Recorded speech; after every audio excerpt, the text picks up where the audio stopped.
Hello everybody, you're listening to The Art Show on 106.6 FM Wickham Sound. I'm your host Dane Cobain. This is the weekly radio show where we chat about the local arts news. We have a different guest on each week. We head over to the Rhylight Zone for a short story and or some poetry. And we catch up with Twangling Jack Ford in the Yuck Shed for a weekly album review. As always, you can find us on Facebook. If you search for The Art Show on Wickham Sound, you should be able to find us. And we are repeated on Wickham Sound on Monday nights. We're on the Wickham Sound Listen Again, iTunes, Spotify and wherever else you get your podcasts. You can find us on Facebook, I've said that. And you can also email me here at the studio on dane.cobain@wickhamsound.org.uk. That's dane.cobain@wickhamsound.org.uk. So this week we're going to be chatting to Cryptmaster Chucky. I said that weirdly. Cryptmaster Chucky, Charles F. Rosenay, who's an author. And it's time for us to head over to the Rhylight Zone now. So this is some flash fiction by A.B. Frank. The lady arrived at my furniture restoration shop this morning with the tatty chair. She didn't laugh when I told her to have a seat, and from her clothes I guessed she'd got lucky and married into money. My husband bought us a new house, she said. The previous occupant left this chair behind. He wants to keep it, but only if it can be restored. Can you manage that? I looked at it and back to her. Absolutely. Money's not important. He'll pay. It'll be ready this time tomorrow, I said. Very well. She left and I set some time aside this evening. I knew the wood wasn't too badly damaged, but I would need to reupholster the chair. Using my pocket knife, I pried off the brass studs that held the fabric in place. I lifted away the cushion and saw an engraving carved deep into the backrest. The language was not one I recognised. Nevertheless, I tried to utter the words. The windows and outer doors started to shake in their frames with increasing force. I heard the sash window slide open and the front door splinter. Something had gained entry. I armed myself with some sharp tools and hid in the store cupboard. I heard movement throughout the night, but it was impossible to tell what it was, or how many were out there. There was no way for me to send for help through telegram or any other means. I've written this down for the lady to find when she returns for the chair. In all likelihood, I will not be here to tell anyone of this event. The scent of pies cooking at the bakery was a welcome distraction from the secrets I stole from my customers. Secrets that I used to pass on to him to preserve my wife's life and my own. I am his eyes and ears. I was crushed by what I found in the back room earlier today, and I must prepare for what I imagine will be my last report for him. The Jarvey brought his recently modified carriage to a stop on the cobbled road outside. I waited for him to enter the back room where I cradled my wife's lifeless body. His tall, lean frame loomed over me. "I do as you ask," I said. "You didn't have to kill her." I braced for some kind of violence, but nothing happened. "This wasn't me. You have been a good informant." He took a moment to analyse the situation. "However, you have been compromised. I can no longer use you." "But what am I to do? How do I know if I'm safe? The least you could do is help," I pleaded with him. "There is nothing I can do." "What about her body? Should I go to the law?" "No, you should not. Get rid of her. Throw her in the furnace." Tears ran down my face. I didn't even hear him leave. How long I knelt there I do not know, but the realisation I was not alone brought me back from my haze. It was much darker in the early stages of evening than it had been when he'd visited.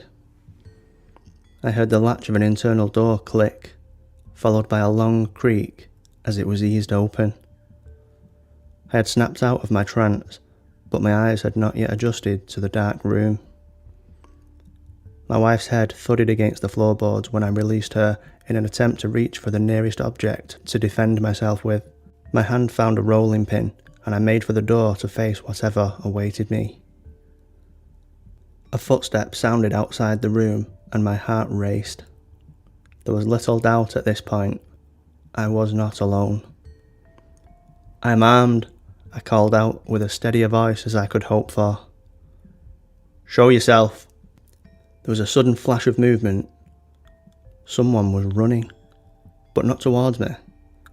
I took aim and launched the rolling pin through the doorway before the trespasser could reach the exit. I was surprised to see that it was a young boy. The rolling pin caught between his feet and he tripped. I pressed my knee into his belly and restrained his arms. He struggled in vain. "What are you doing?" I said through gritted teeth. "I'm sorry, sir," he cried. "I was hungry. I came to pinch some food. Then I saw it happen." "You saw her die?" "Yes. And I know who did it." "Do you know where I can find them?" I reduced the pressure on him. "Yes." "Take me there." I paid the boy 4 pennies for the 2-mile journey across the city and sent him away. I concealed myself behind a parked carriage and fixed my gaze upon the entrance of the warehouse where the murderer was expected to be. Visibility at street level was poor, and where the mist ended and the smoke began, I could not say. The late hour brought a bitter cold. There had been little activity, uncharacteristic for workers that operated into the night to meet shipping deadlines, so anyone arriving at this point would certainly be who I was waiting for. The briefest of movements through the mist caught my eye. Someone was lurking in the shadows, but they gave themselves away, only for a second, by inching too close to the light cast by a fire in a brazier. To the left of the warehouse, a second person became apparent when they shifted their weight from one foot to the other. Something was wrong. I was not alone. I became overwhelmed by the sensation of someone behind me. When I turned, my ears were violated by the screech of a whistle. "I've got him! Over here!" More screeches from the whistle.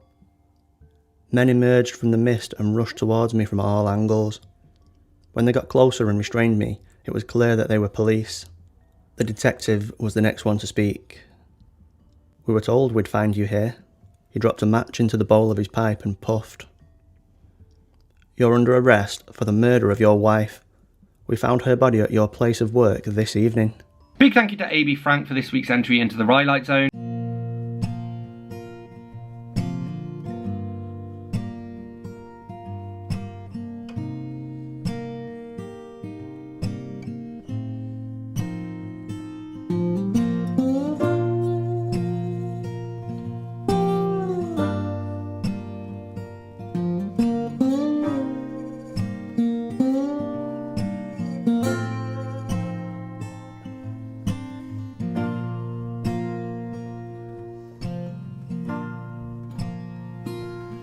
Oh, time, it's a funny thing. Can heal the deepest wounds, create the most painful things. And since, girl, you came along, you're the greatest gift to fall in my arms. And I don't deserve the heart you give.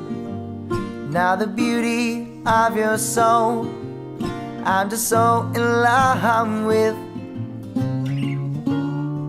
And I hope you can see beyond my troubled times. 'Cause I'm a man who's broken, being fixed one piece at a time. Oh, so be with me while my world falls apart. You're the only thing I need when the light has returned. Be there by my side, and please, oh, be my home.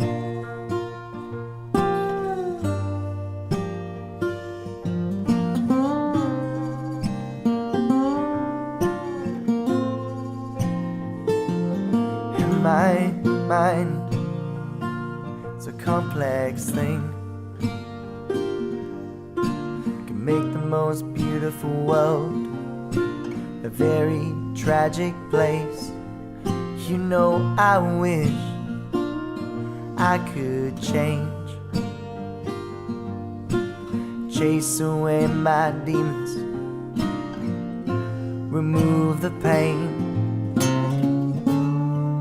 And I don't deserve the heart you give. Now the beauty of your soul, I'm just so in love with. And I hope you can see beyond my troubled times, 'cause I'm a man who's broken, being fixed one piece at a time. Oh, so be with me while my world falls apart. You're the only thing I need when the light has returned. Be there by my side, please, oh, be my home.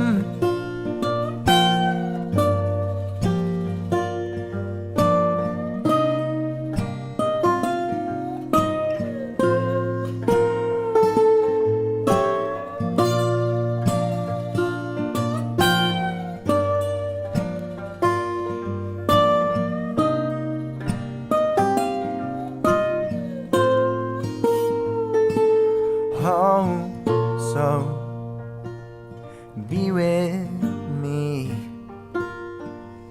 while my world falls apart.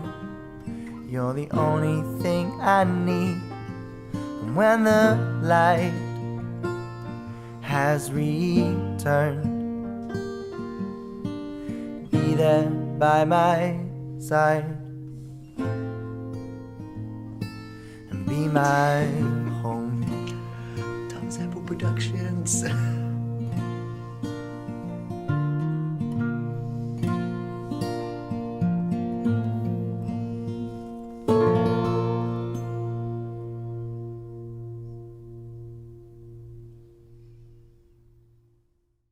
That was Be My Home by Thomas Heppel, his new single. You're listening to The Art Show on 106.6 FM Wickham Sound. I'm your host, Dane Cobain, and it's time for us to be joined now by Charles F. Rosenay for this week's interview. What was the last book that you read, and what did you think of it? The very last book I read was my own. It was the follow-up to my first book, because I had to proofread it. My first book is the book of top 10 horror lists. Mm-hmm. The sequel to it is the book of top 10 Beatles lists. Cool. Where celebrities are going to be giving me their top 10 lists. And I did a final read-through, and I submitted it just this morning to the proofreaders, and I'm sure they're going to find a ton more mistakes. Yeah. Always happens. There's a quote I heard somewhere, which is, if you want to find a mistake in your book, the best thing to do is publish it, leave it for 3 weeks, and then open it at a random page, and you'll spot one straight away. So it always happens. Sad but true.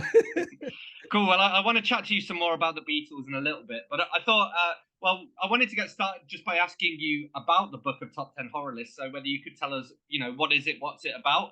And I suppose you might as well tell us about the sequel, the Beatles lists, at the same time. No, we'll save that for the next one. But anyway, the horror lists book came about really during COVID. Years ago, I had an online newsletter where I would print horror news, monster movie updates, reviews, all that good stuff. And upon luck, I did a top 10 list from a celebrity. And I'm kind of in that field somewhat. So I was able to get a bunch of friends of mine who were in the show business to give me their top 10 horror lists. Now, what happened is during COVID, everyone was home with nothing to do. So I thought, well, if I could hit 100 of these lists, I can put out a book. Yeah. Never thinking I would ever put out a book in my life, but without all the normal things that I would normally be doing. I do tours to Transylvania for Dracula fans.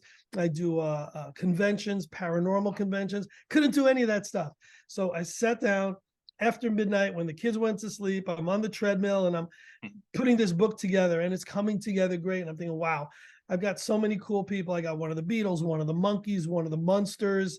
I got scream queens, actors, athletes. This is going to be a slam book. And I thought, all right, so I'll just put together the lists.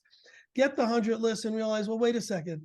Not everybody really knows who actor Ed Asner is. So I got to write up a bio with each one.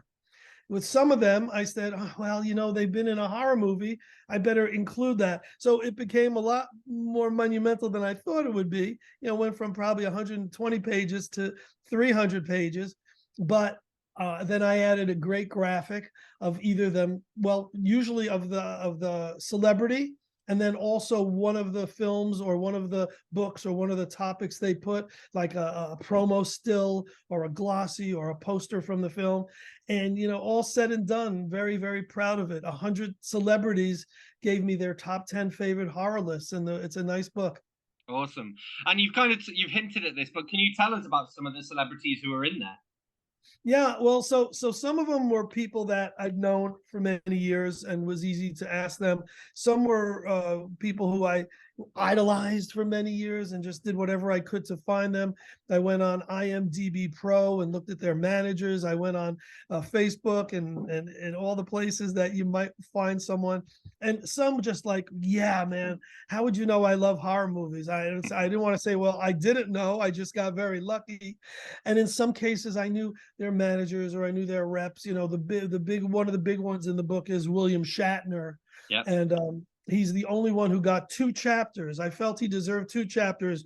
One was one that I wrote on my favorite top 10 William Shatner genre roles that were horror, science fiction that fit the mode, and then his actual top 10 list. So he really stood out. And then there's a bunch of rock and roll Hall of Famers, some of the guys from the Cars, from Alice Cooper's band, really, really just cool pop culture people. And then some, off the wall ones that, who is this guy? And then when you read the bio, oh yeah, I remember him from this movie, or I remember him from this TV show. And it's a really fun thing if you're a pop culture nerd like I am, and you kind of know everyone who's in the book, but maybe didn't think of them in a long time. Yeah. Awesome. And I wondered, like, who would, or what would be on your own top 10 list? And is it included in the book, your own list? So I got really cheeky with that. Instead of doing a proper top 10 list, I also do acting, and I've been in a ton of really grade Z bad horror movies and horror shorts. So I did my top 10 favorite roles that I was in, and it gave me an opportunity to make it a little more personal, the book, do some include some pictures of myself, after I'm killed in a movie or whatever, or with the zombie makeup. So that's what I did. But for doing a top 10 list, it's really interesting because after it was all said and done, my editor said, well, you need an index, which includes every film that's mentioned. Yeah. And I go, oh my God, why am I going to ever want to do that? And I'm glad we did it, because let's say your favorite movie is, I don't know what, Psycho, right? Yeah. So I can go to Psycho now and see which other actors or actresses or stars, pick that movie. Yeah. For example, Boris Karloff's daughter, who doesn't like horror movies at all, and she's listed in there. The singer who just actually toured the UK recently, Gary Puckett, big hit singles guy, picked it. And there's a ton of others. So I'm glad they made me do that. But what they also suggested I do, and this made so much sense, was the definitive top 10 list. Yeah. Where I compiled everybody's, and whoever picked whatever item it was the most is in the top 10. So I'm going to flip it on you. What would you guess are some of the top horror movies that were actually picked and are in my ultimate top 10? I reckon The Exorcist has got to be up The there. Exorcist is number 1. Yeah. Good job. And that's my number 1 too. Yeah.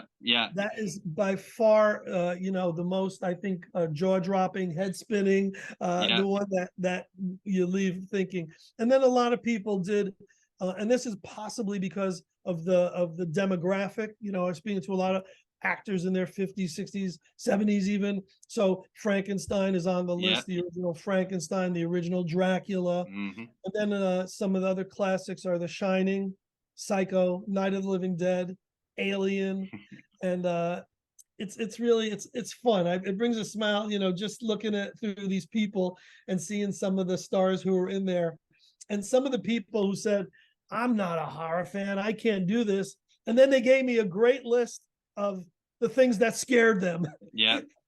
Or Ed Asner, who's passed, the famous actor from Mary Tyler Moore and from the movie Up and all that. Mm-hmm. Real grouchy, uppity guy. He gave me a top 4 list or a top 5 list. And he goes, "You're the horror expert. You fill in the rest."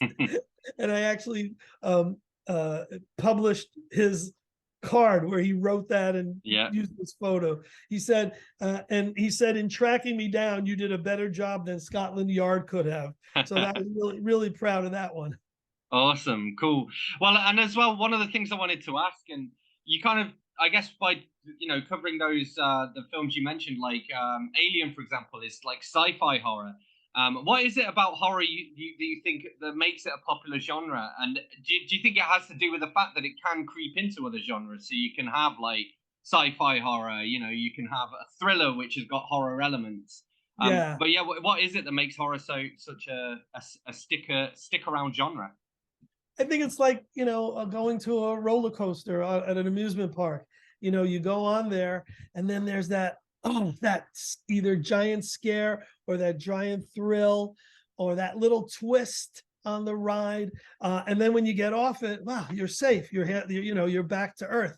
And when you're sitting in a theater and that movie is scaring the pants off you, and when it's finally over, I want to go on that ride again, And it's funny because I put in my book, 9 out of 10 of these movies suck.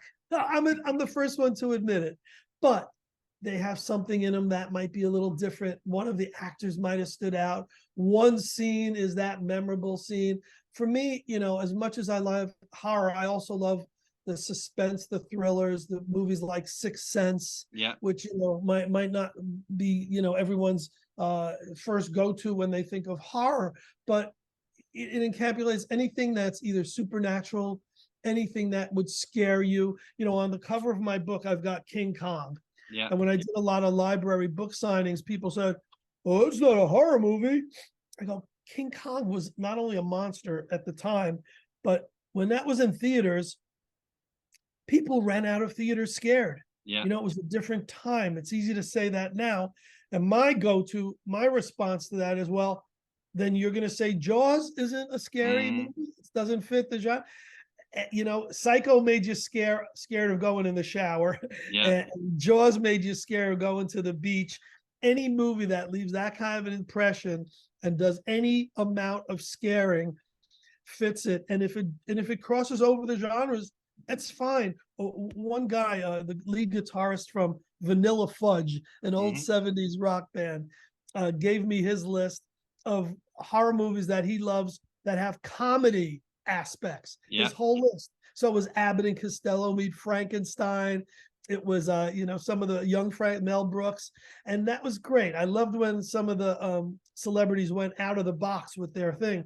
But yeah, I mean, if it's a horror comedy, it's still, it fits the bill. It doesn't matter if it jumps over genres. Look at the Rock and Roll Hall of Fame. Yeah. It ain't rock and roll. Yeah. Yeah, well, I mean, like Dolly Parton recently joined, didn't she? And then she did kind of a rocking performance as well, which was great. But and it is true as well. And I mean, that's kind of something I wanted to ask is like, what do you think defines something as horror? Is it just the way that it makes you feel? And I suppose then does that make it subjective as well? Is something horror for one person and not horror for another? Yeah, it's definitely subjective. But my barometer is if it scares you, if it has a supernatural element, if it's something that, certainly if it's something that you hope doesn't happen in real life and only happens on the big screen, but there's so much crossover and so many elements where it jumps to different, scenarios. I think, subjective, someone who will say such and such a movie is horror, someone else will just say, oh no, it's torture porn. Yeah. And there's some movies that certainly fit that bill. Therese does, and there's other movies that fit that bill. But if you got to clump it all together, I was growing up, they were monster movies. Yeah. And if it was the she beast or a creature from another planet, even if it was sci-fi, it was a monster movie. We call it horror now, and then that's that's a bigger, broader list. Because if I put the book of top 10 monster movies, well, it wasn't all movies, and B, it doesn't have that horror is a sexier name than monsters. Yeah. And it is a little more all-consuming. Yeah. You're listening to The Archer on 106.6 FM Wickham Sound. I'm your host, Dane Cobain. I'm here in conversation with Charles F. Rosenay. And this is Twangling Jack Ford with Under the Cloak.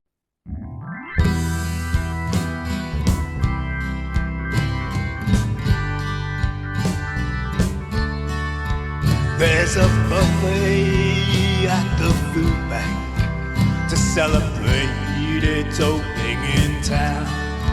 And we're all in need of something, but there's not enough to go round. So many words in my head, if only I could find a good tune. Today I read that someone said Dickens had peaked too soon. So look under the cloak, hiding from the light. Ignorance and want are hiding away in plain sight.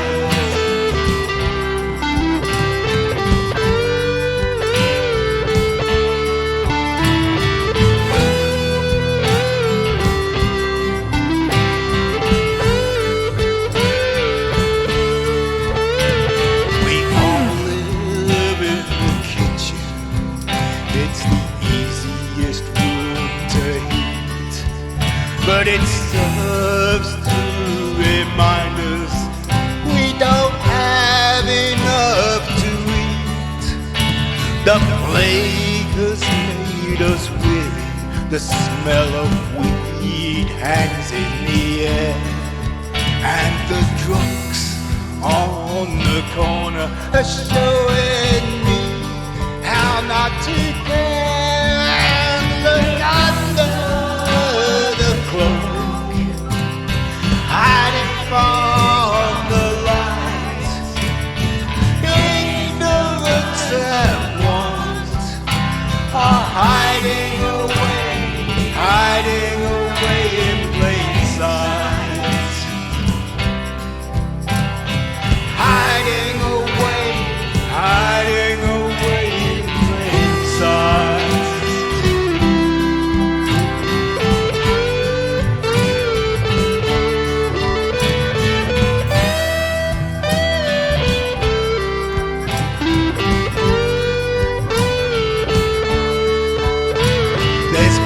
Jobs if we want them, we just have to go out and look, and we would never go hungry if only we'd learned how to cook. They don't know what they're doing, it seems they don't have a clue, and there's no point looking for answers when nothing they tell you is ever true. So look under the cloak, hiding from the light. Ignorance and want are hiding away in plain sight.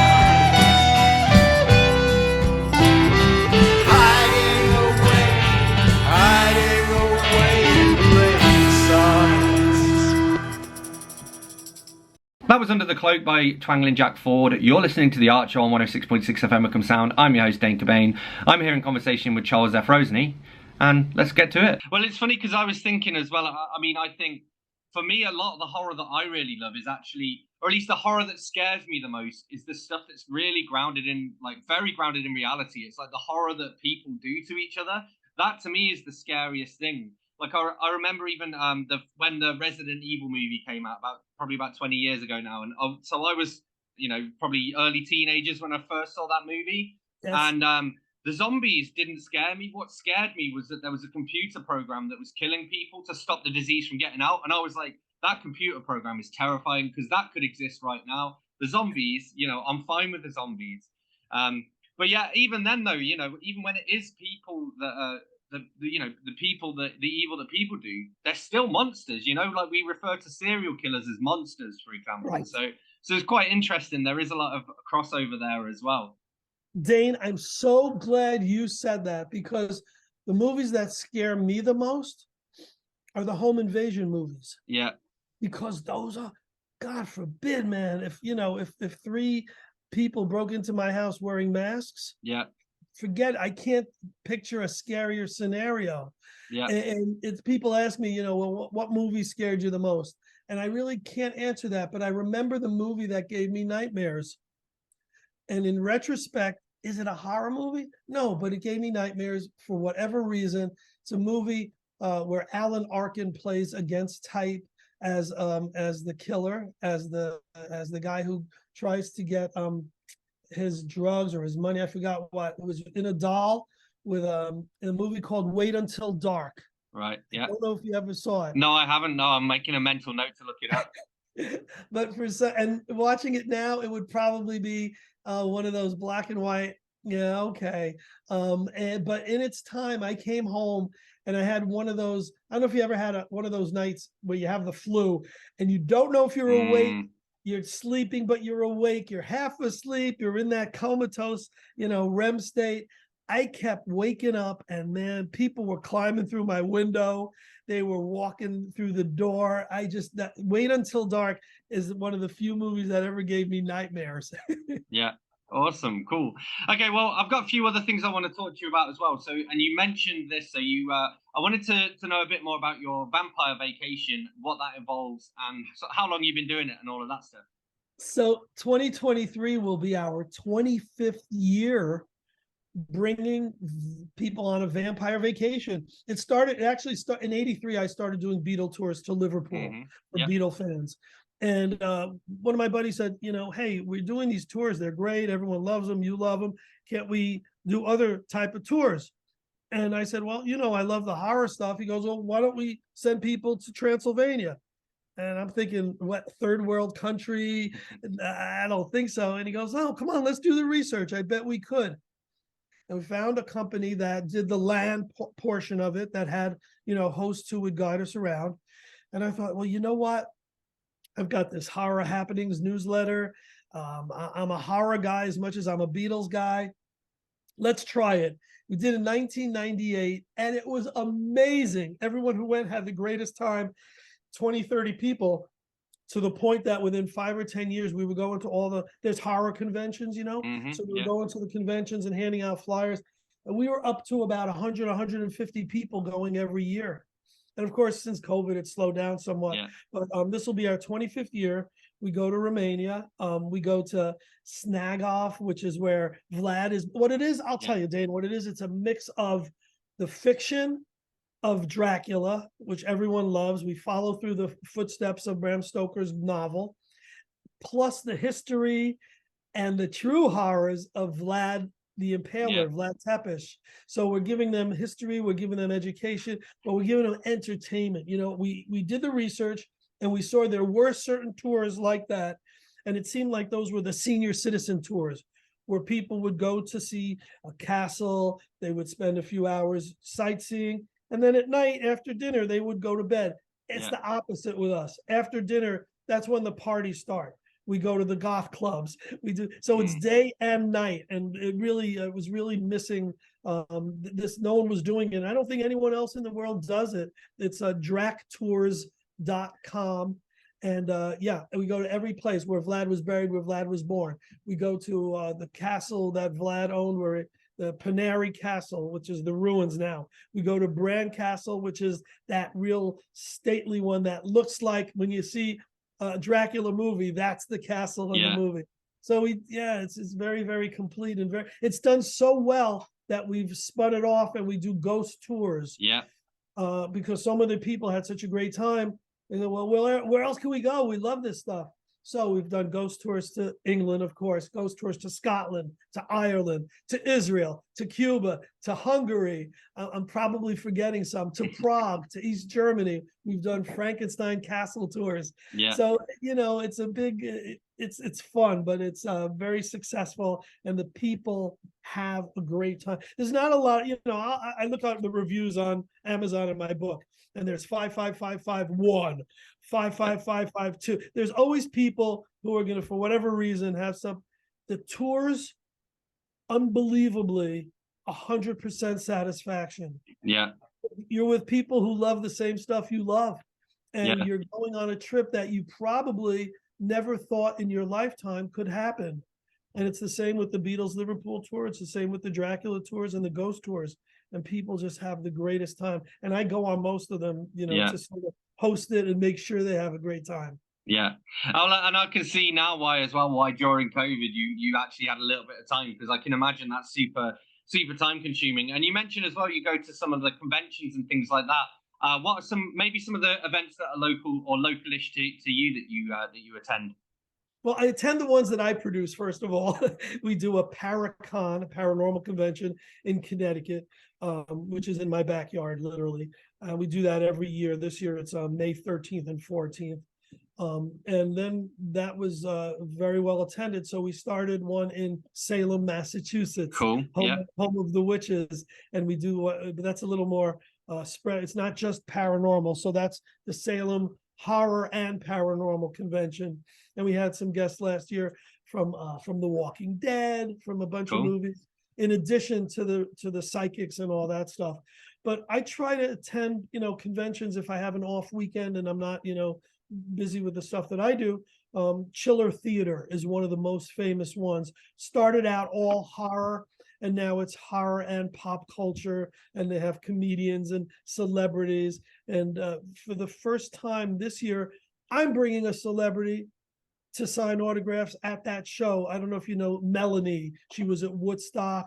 She was an old-time singer, and we didn't even know she'd be up for it, and she's up for sitting. What happens is these celebrities go to a show, and they're like, I can't charge to take a picture. I can't charge for an autograph.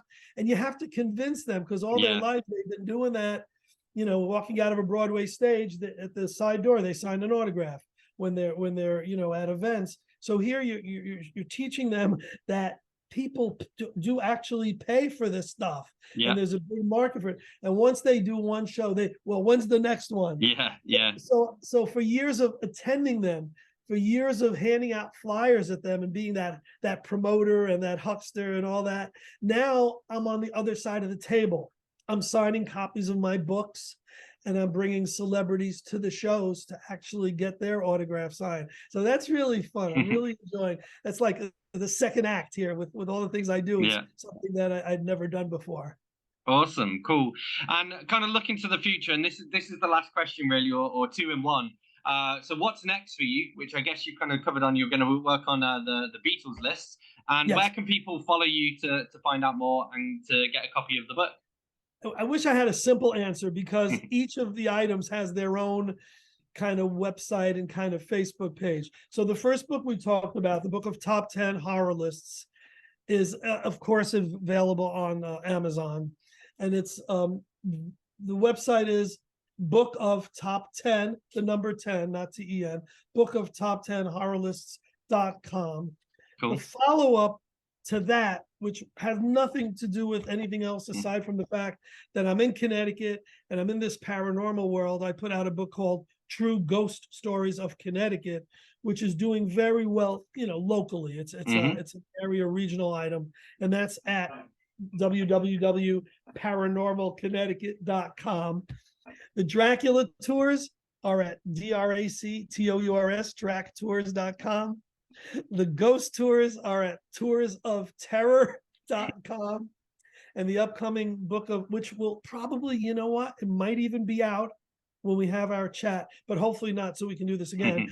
The book of top 10 Beatle lists will be on Amazon, and it will be as Book of Top 10, the number 10 BeatlesLists.com. And those are the best places. If you go on Facebook and put those books or those tours in, you'll also find event pages for all of them. Awesome. Big thank you to author Charles F. Rosenay for joining me. You're listening to The Archer on 106.6 FM Wickham Sound. I'm your host, Dane Cobain, and this is San Dimas with Promises.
problems, I promise you there one. Stuck in the middle of your indecisions, so try to make the world see through your eyes.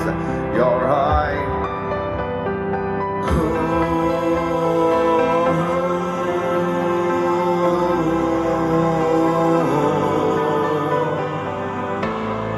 That getting older is growing up that causes the problems, and your dreams they die when you decide to run.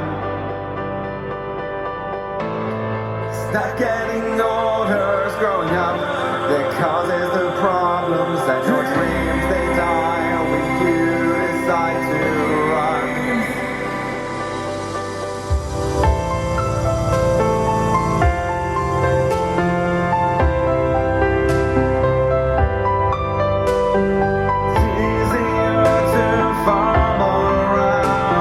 Trying to solve the problems you reprise.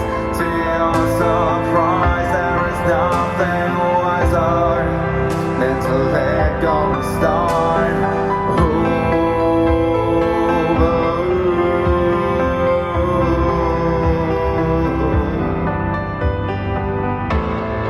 Not getting older is growing up that causes the problems, and your dreams they die when you decide to run out of time.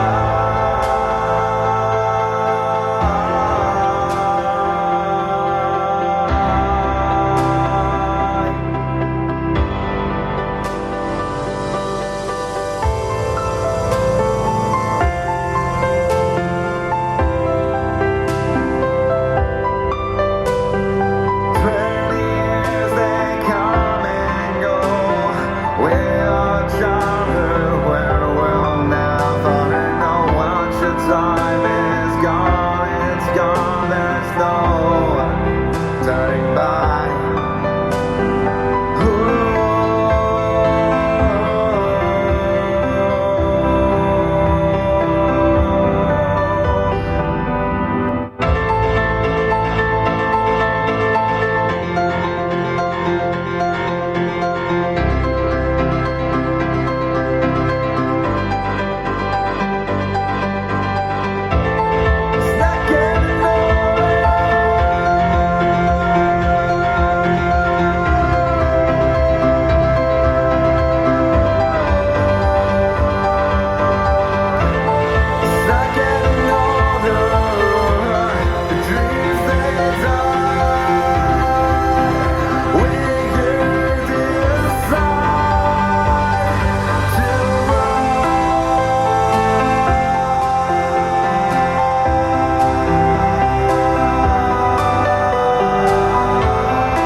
That was Older by Rob Full Stop, and before that we had Promises by San Dimas. You're listening to The Art Show on 106.6 FM Wickham Sound. I'm your host Dane Cobain, and it's time now for us to head over to the Ilk Shed to catch up with Twangling Jack Ford for this week's album review.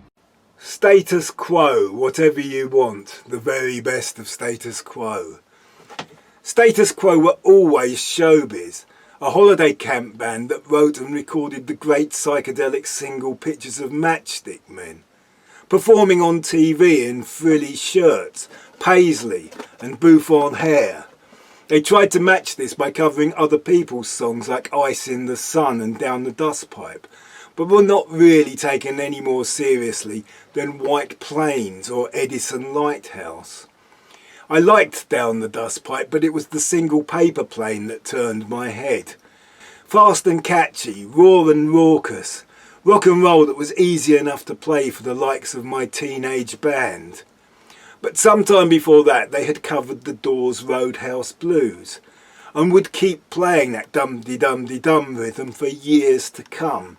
So after the success of Paper Plane, their old record company put out more dum-de-dum-de-dum tracks, and the new record company put out more dum-de-dum-de-dum tracks, and they all sold like hotcakes. Status Quo are criticised for being 3-chord 12-bar merchants, but I think they wrote great catchy pop songs.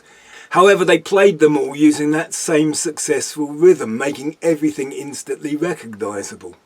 Roll Over, Lay Down and Caroline, Whatever You Want and Down Down. Heads Down, No Nonsense Boogie, and nowhere near as mindless as their detractors claimed. I saw Status Quo headlining the Reading Festival, and I watched as they played the hits and the ones that break down into jigs, and they strode the stage and rocked their guitars up and down in formation.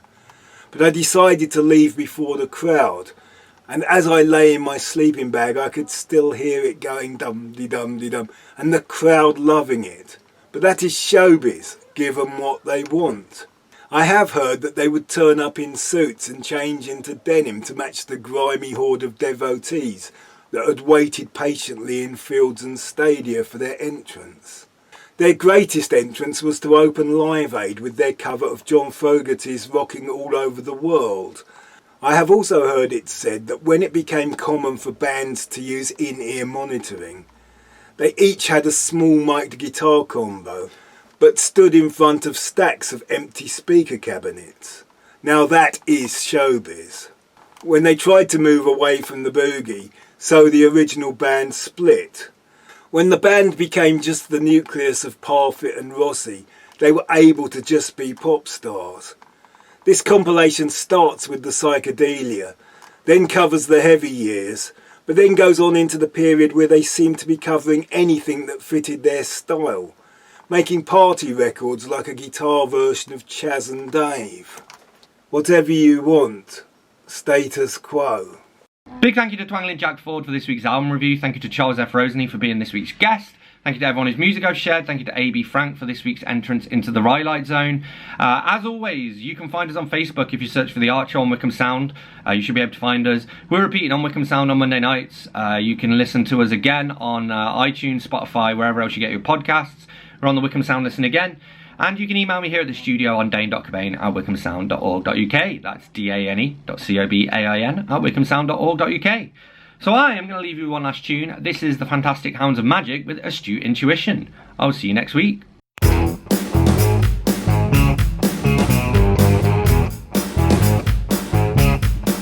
She's got astute intuition guiding her life. Been developing it since the age of 5. She's low on the radar and high in the sky. Won't allow life to pass her by.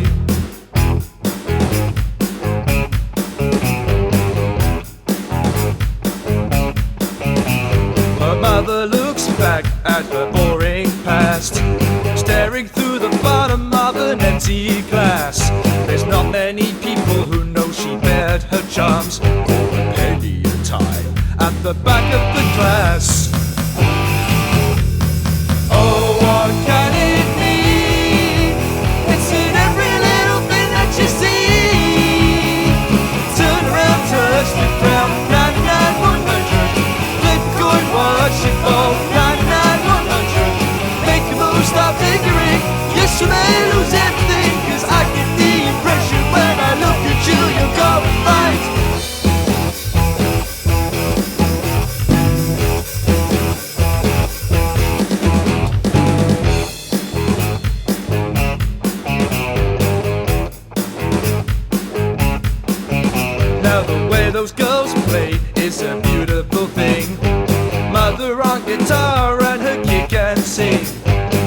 packed up their jobs to pursue a dream, performing the songs of Led Zeppelin. Oh, what